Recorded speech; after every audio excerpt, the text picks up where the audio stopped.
Case में है, झूठे केस में बच्चों से जबरदस्ती बुलवाया है। बच्चों से कहा है लिख के दो इनके खिलाफ। किस तरह का आरोप लगाया जो दो लोग करें? नहीं, आरोप भी कुछ नहीं है कोई खास। अभी तो चार्जशीट उनको नहीं मिली, अभी सस्पेंड किया है, लेकिन आरोप में कोई दम नहीं है। बच्चों को बरगला करके आप ये लिख के दोगे तो हम आपका ये कर देंगे, आप ये लिख के दोगे, उसकी क्लिपिंग है हमारे पास।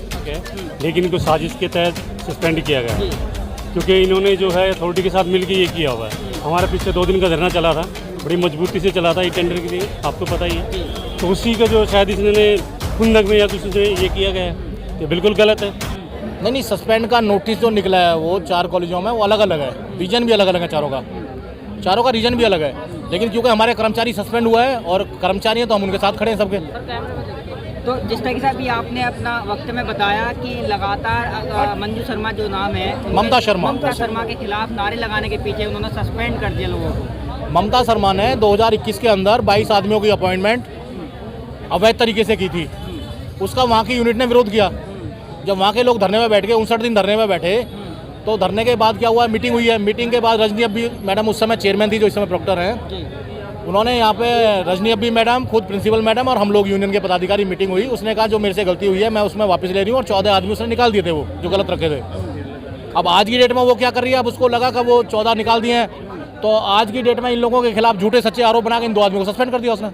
ये हुआ है। अच्छा, मतलब झूठे केस में इनको सस्पेंड, झूठे केस में बच्चों से जबरदस्ती बुलवाया है। बच्चों से कहा है लिख के दो इनके खिलाफ। किस तरह का आरोप लगाया जो दो लोग करें? नहीं, आरोप भी कुछ नहीं है कोई खास। अभी तो चार्जशीट उनको नहीं मिली, अभी सस्पेंड किया है, लेकिन आरोप में कोई दम नहीं है। बच्चों को बरगला करके आप ये लिख के दोगे तो हम आपका ये कर देंगे, आप ये लिख के दोगे, उसकी क्लिपिंग है हमारे पास। अच्छा, तो लगातार जिस तरह से लोकतंत्र में अब आवाज़ें दबाने का काम किया जा रहा है खुद प्रशासन के द्वारा, ये तो आवाज़ दबाने का काम तो प्रशासन हमेशा ही करता है, लेकिन ये कुछ प्रिंसिपल हैं जो यहाँ अथॉरिटी के मुंह बोली हैं, ये कुछ ज़्यादा कर रहे हैं। बाकी अच्छे प्रिंसिपल भी हैं, कभी कोई ग्रीवांस नहीं होती। बहुत सारे प्रिंसिपल हैं जहाँ कोई ग्रीवांस नहीं होने देते, वो काम करते रहते हैं। तो क्या लगता है जातियों के आधार पर भी यहाँ पर जो ऐसे करा जा रहा है, जो षड्यंत्र रचा जा रहा है, ये सब? इसको मैं जाति के आधार पे भी, क्योंकि पर्टिकुलर एक ही 2 जाति के 2 लोगों को ममता शर्मा ने सस्पेंड किया है, दोनों ही हमारे जाट समुदाय से हैं, तो उसमें लगता भी ऐसा है कि वो शायद उनके डेड एंड टी चल रही है, लग रहा है।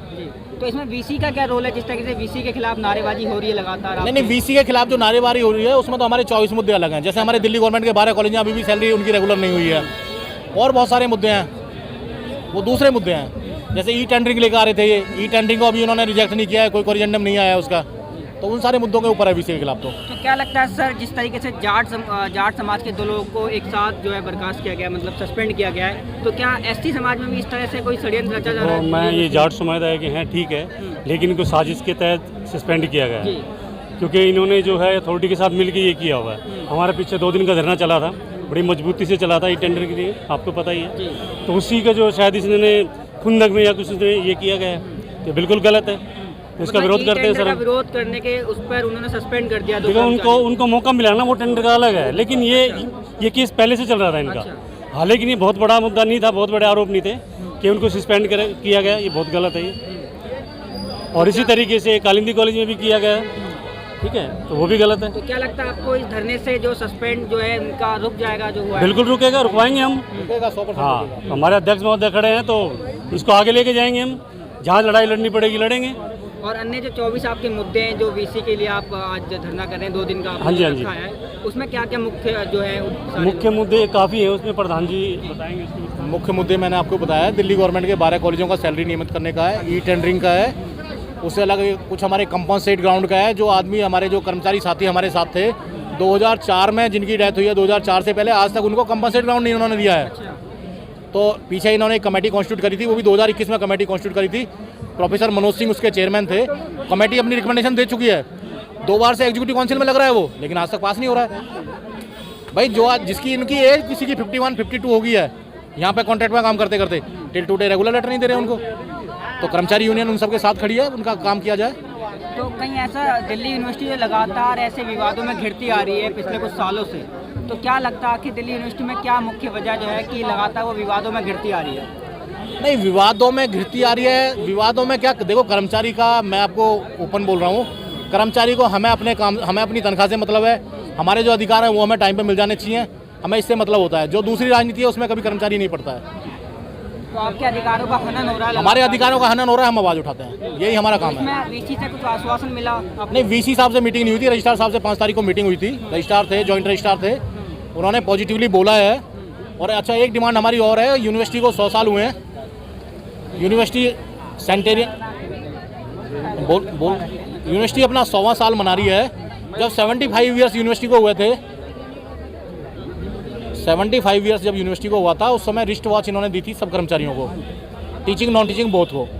लेकिन अब जब 100वां साल हो रहा है तो फंड तो इन्होंने ग्रांट करा लिया है यूजीसी से, लेकिन कर्मचारियों को कुछ नहीं दिया इन्होंने। तो ये भी एक हमारी डिमांड है, 100 साल में हमें भी तो पता लगना चाहिए। हम तो इसे डिमांड कर रहे हैं कि इंक्रीमेंट मिलनी चाहिए। अच्छा, ई टेंडरिंग जो आपका एक मुद्दा इसमें है, पहले भी इसके खिलाफ आपने जो विरोध किया था और आज फिर आप विरोध करें, तो आगे की रणनीति क्या है आपकी? हमारी रणनीति है, अभी तो हम कल और स्ट्राइक पे हैं, यूनिवर्सिटी अथॉरिटी हमें बुलाएगी। पीछे भी जब हमारी ई टेंडरिंग के मुद्दे पर रजिस्ट्रार साहब से बात हुई थी, तो रजिस्ट्रार साहब ने माना था कि भाई बहुत सारी स्टाफ जैसे रिटायर हो गया है तो कई थोड़ी दिक्कत है, तो मेरे को MTS मैंने रखना है, बाकी पोस्टें हम नहीं रखेंगे। जी, मेरा नाम संजय पवार है, मैं अदिति कॉलेज से हूँ। और हमारे जो 2 साथी हैं उनको सस्पेंड किया गया है, वो बहुत गलत है और उनकी बिल्कुल कोई भी गलती नहीं थी। उनको कोई भी पहले नोटिस नहीं दिया गया, इंक्वायरी के बारे में नहीं बताया गया और जो है वो बिल्कुल गलत किया है इन्होंने। और हमने डुक्कू का साथ है और बिल्कुल हम मांग करते हैं कि भी उनकी बहाली की जाए और ममता शर्मा के खिलाफ इंक्वायरी की जाए। ये बिल्कुल प्रबल मांग है और बिल्कुल सबने हमने डिसीजन लिया है कि भी उनके खिलाफ इंक्वायरी की जाए। पीछे भी उन्होंने गलत 20 भर्तियां की थी। अरे ममता शर्मा जो हैं पहले से विवादों में हैं, जैसे कि हाँ बिल्कुल पीछे भी वो विवादों में है और पीछे जो है ना उनका जो अपॉइंटमेंट हुई थी 20, उसमें भी उन्होंने गलत तरीके से की थी और वो बाद में फिर हमारी यूनियन ने मिलकर उनको रद्द कराया गया था। तो वो विवादों से तो घिरी हैं और भी बहुत सारी कमी। इंक्वायरी बैठेगी उनके पर, तो वो पेपर हैं हमारे पास, सब चीज़ें निकाल कर दे दी जाएंगी। अगर जैसे इंक्वायरी बैठती है उसके बाद देंगे हम उनका सब। मेरे सम्मानित साथी, आप सबने दूर दराज के कॉलेजों से आकर के इस लड़ाई में अपनी भागीदारी दी है। मेरी सबसे हाथ जोड़ के पूरा विनती है कि जो साथी आज पार्टिसिपेट नहीं कर पाए धरने में, उसके कई सारे कारण है। एक तो कोर्ट का भी चुनाव था आज, तीसरी कोर्ट में बहुत सारे स्टाफ की ड्यूटी यहाँ से ऊपर से भी लगी हुई थी और भी कई जगह प्रोग्राम से पीछे भी मैंने सुना है। लेकिन कल की डेट में साथियों ज्यादा से ज्यादा तादाद में यहाँ पे इकट्ठा होना है, सारे भाई इकट्ठे होंगे, असर पड़ेगा। और दूसरा, ज्यादा टाइम हमने यहाँ पे देना है, लंच का टाइम हम लोग अनाउंस करते ही करते हैं। पीछे हमारी जो नेगोशिएशन हुई थी, मैं कल की मीटिंग में आपको बताऊंगा, जो भी कल जब सुबह मैं अपना वो दूंगा तब मैं आपके बीच में रखूंगा रजिस्ट्रार से पीछे हमारी क्या नेगोशिएशन हुई थी, पूरा पॉइंट टू पॉइंट। और अभी भी जो हमने उनको दे रखा है, हो सकता है कॉल करे यूनिवर्सिटी, लेकिन वो होता क्या, तोलते रहते हैं, जाकी खबरें जाती रहती हैं। सुबह में जो बोल रहा था उसके रिपरकशन आने शुरू हो गए, आपने ये बोल दिया जी, आपने ये बोल दिया जी। अरे ये तो बोल दिया, उसको सॉल्व करने की कोशिश तो करो यार। जो बोल दिया वहां तक तो तुम पे पहुंच गया, लेकिन उसको सॉल्व कौन करेगा, हल कौन करेगा भाई? उसको करना तो तुम लोगों ने ही है भाई। रजिस्ट्रार करे, बीसी करे, डीन करे, करना तो तुम लोगों ने है। अल्टीमेटली तुम हमारे अधिकारी हो, तो करना इन्हीं लोगों ने है। वो ना कर करके नेगेटिव सोच अगर तुम डेवलप करोगे तो यूनिवर्सिटी के अंदर माहौल अच्छा नहीं बन पाएगा। कर्मचारी कोई शौकीन नहीं है धरने देने का, हम तो वैसे ही बड़ा सोच सोच कर जब मजबूर बिल्कुल हो जाते हैं उस समय देते हैं। तो मेरे सम्मानित साथियों, आप सबने धरने में पार्टिसिपेट किया है और 4 बजे भी एक अच्छी तादाद में आप लोग हैं, ऐसा नहीं है। पीछे मैं कहीं किसी कॉलेज में हम और डूटा साथ साथ बैठे हुए थे, तो डूटा के एक पदाधिकारी भाषण दे रहे थे, उन्होंने क्या किया, मीडिया को बुला लिया और एक कोई जगदीश मुखी शायद नाम ले रहे थे, प्रोफेसर जगदीश मुखी, उनको इनवाइट कर दिया। तो अचंभे की बात यह है, जगदीश मुखी आ गए, वहां डूटा के 20 लोग भी इतने नहीं थे। उन्होंने कहा सर आधे घंटे बाद प्रोग्राम करेंगे फिर। तो मेरा कहने का मतलब यह है, कर्मचारी तो तब भी बहुत तादाद में होता है। ऐसा नहीं है हम एक चीज को ये मन बांध लेगा, नहीं भी कर्मचारी इकट्ठा नहीं हो रहा, 100% तो कभी इकट्ठा भी नहीं होगा। लेकिन फिर भी हम ये उम्मीद करते हैं कि ज्यादा से ज्यादा तादाद में हम लोग आहुति दें इस यज्ञ में। ये यज्ञ हमारे लिए, अगर हम यहाँ से गर्व से अपनी डिमांड लेकर के जाते हैं तो समझो यज्ञ पूर्ण हो गया है।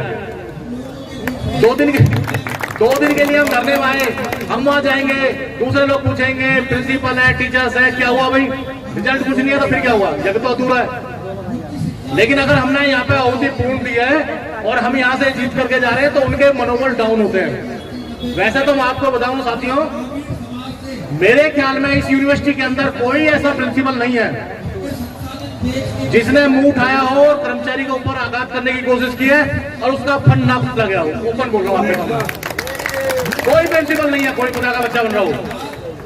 खालसा कॉलेज का प्रिंसिपल कह रहा था कि स्ट्राइक करके दिखा देगा खालसा कॉलेज के अंदर। इतिहास है खालसा कॉलेज का, स्ट्राइक हुई और सफल हुए, फिर मोसमें हुई है, सारे काम हुए। रंजीत भाई बैठा होगा शायद बीच में, भाई खड़ा है बीच में। 9 प्रमोशन हुई, करने को तैयार नहीं था। और कैसा केस था, चंबे की बात सुनो, कह रहा जी माइनॉरिटी का स्टेटस है कॉलेज को और हम यूनिवर्सिटी के रूल नहीं मानेंगे। हमने रजिस्ट्रार से बात करी और लास्ट ये हुआ जिसको यूनियन चाह रही थी वो काम हो, और भाई खड़ा है आपके बीच में। ऐसा नहीं है, मतलब हर कॉलेज में भी।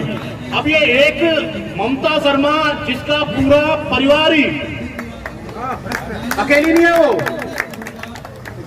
अगर सस्पेंड हुआ एआरएसटी कॉलेज में, मैडम अरुणा कुमार सस्पेंड हुई है, तो संदीप शर्मा जी का केस है सेक्सुअल हरासमेंट का, वो उसका हस्बैंड है, वो ममता शर्मा का हस्बैंड है।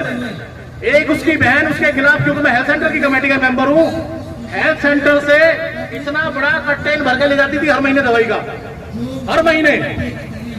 हमने उसकी रिटर्न में कंप्लेंट करी, नमिता राजपूत नाम है, नमिता है, हमने उसकी कंप्लेंट करी। मैंने कहा जी ये नंबर है और इतनी दवाइयां ले जाती है, कौन सी बीमारी है हमारी समझ में आ नहीं रही। डॉक्टर खुद कह रहा है मैडम आपको बीमारी क्या है जिसकी इतना डब्बा भर के तुम ले जा रही है। ये हमारे बच्चों के लिए, हमारे परिवार के लोगों के लिए हेल्थ सेंटर खुला हुआ है, तुम इतना पूरा डब्बा भर के तू हर महीने ले जाती है। साथियों कंप्लेंट हुई है, वो डब्बा जाना बंद हो गया, बीमारी ठीक होगी लग रहा है उसकी। तो मैं ये बता रहा हूँ कि ये तो पूरा परिवार का परिवार ही एकदम पार है। तो ये लड़ाई और छोटी भी नहीं है, ये लड़ाई छोटी भी नहीं है। क्यों कि इन्होंने भी अपने ऊपर लेवल बड़े जाल बिछा रखे हैं, छोटी भी नहीं है। आप ये बस समझो, जो 4-4, 5-5 लोग यहाँ पे, इनको तो हम जानते हैं, बाकी और भी होंगे इनके जो ऊपर लेवल पे सक्रिय है, डीन से, वीसी से, डेली जो वो है। लेकिन साथियों आपकी दरी की आवाज में वो ताकत है। 100% मैं कह रहा हूँ, भाई बैठा बीच में गेस्ट हाउस के अंदर इसी ममता शर्मा ने माफी मांगी। साथियों ऊपर कह रहा हूँ आपके बीच में, इसने लंच का इंतजाम कर रखा था, हमने मना किया हम आपका लंच नहीं करेंगे, आपने गलत किया। नहीं नहीं, लंच करके जाना है आपको। वापिस लिया इसने, आपकी ताकत के सामने वापिस लिया। लेकिन आज अपनी खींच मिटा रही है, खींच। पदम सिंह जैसा आदमी जो तो आपने पहली बार धरने में देखा है भाई को, ये कभी ऑफिस से बाहर नहीं निकलता, उसको सस्पेंड कर दिया। 9 से 5 जबरदस्ती, 9 से 5 किसी की ताकत नहीं इसको ऑफिस से बाहर निकाल दिया, उसको सस्पेंड कर दिया। क्यों? ममता शर्मा के खिलाफ नारे लगाए। दूसरे भाई को सस्पेंड किया, ममता शर्मा के खिलाफ नारे लगाए। अरे नारे लगाने में तू गलती करेगी और नारे लगाने के बाद सस्पेंड करेगी, तो ये तो चलने वाला नहीं है साथियों। इसके लिए तो टुकू आप सबके सहयोग से पूर्ण रूप से सशक्त है साथियों। और इसी तरीके से आपको बताएंगे कि ये फैसला हुआ है। इस अथॉरिटी को फैसला ममता शर्मा के खिलाफ हर हालत में लेना पड़ेगा। सुन ले कान खोल कर, इस माइक की आवाज सुनते जा रही है अंदर। मैं ओपन खड़े होकर चैलेंज कर रहा हूं ममता शर्मा को कि इस बार तूने जितना भागना है भाग ले। पीछे भी बहुत भागी। लास्ट मीटिंग के अंदर साथियों, लास्ट मीटिंग थी गवर्निंग बॉडी की, जिसके अंदर इसने 21-22 आदमियों को लगाया। और वो बला एक ऐसी बला थी, मैं आपके बीच में बोल रहा हूं, श्रद्धानंद कॉलेज वाले ने भी कॉन्ट्रैक्चुअल में अपॉइंटमेंट, कॉन्ट्रैक्ट के रोस्टर पास होने लगे। यहाँ पे एक अधिकारी बैठा, कॉन्ट्रैक्ट के रोस्टर पास करने लग गया।